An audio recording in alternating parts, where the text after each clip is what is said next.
I call the Honourable Clayton Cosgrove on his third Chair, call on I give you an bill. absolute commitment. I won't crack any jokes. Sir, I want to deal with, and I do note in passing Assistant Speaker Mallard's ruling last week that he allowed, as you have, sir, very generously, quite a bit of latitude where questions were posed in a piece of legislation and ministers failed to answer any of those questions. But moving on, I want to deal with a critical part of the proposal, and this is in regard to the 2-year period when it starts and finishes, sir. Now, the Bright Line Bill proposes the 2-year period should start on the date of registration of title rather than the date of entry into a sale and purchase agreement. Now, on the face of it, you may argue that's a logical way to go until you actually look at what submitters were particularly critical of, and they were critical of this part of the bill because it differs in general definition used for the purposes, the general definition used for purposes of the land provisions in the Income Tax Act. Now, I suppose in plain English, that means that again, because of the rushed and hashed nature of this legislation, that definitions which have no case law attached to them, which are not consistent with the Income Tax Act, have been put in here. I'll give you another example, sir. In the report to the FEC on submissions on the issue entitled Coherence with Current Land Rules, the Chartered Accountants of Australia and New Zealand submitted that the concepts, quote, that the concepts underlying the Bright Line test and other reforms and the definitions relied on should be consistent with those in current land rules.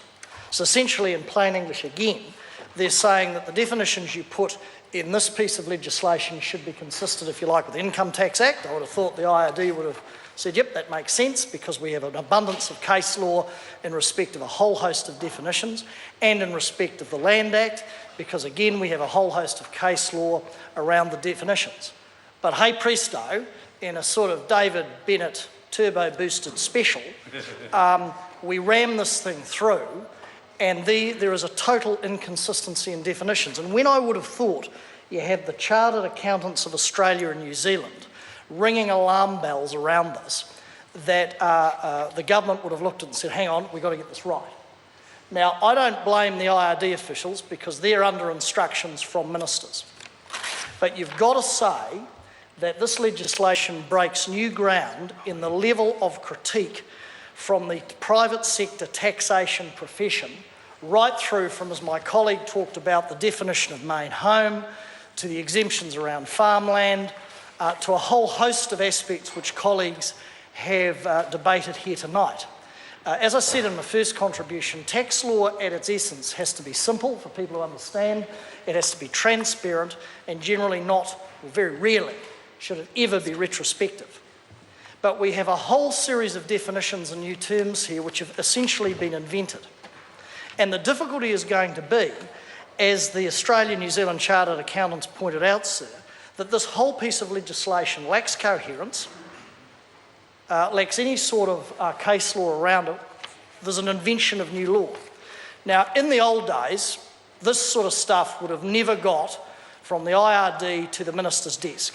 No disrespect to the officials. It would have never landed on the minister's desk, and if it did, certain officials, learned officials who have 30 or 40 years experience would have kicked this for touch and would have said, Minister, there's no way on this God's earth this legislation is actually going to work.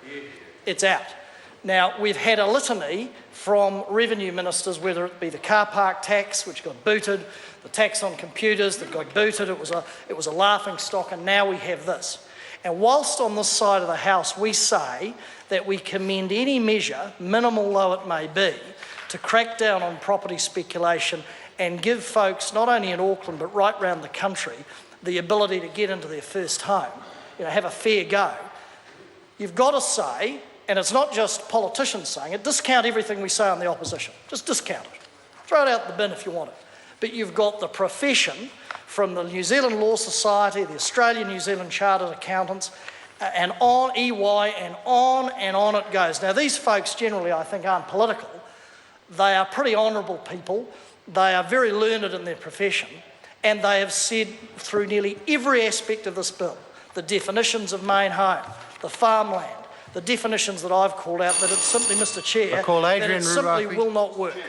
Chair.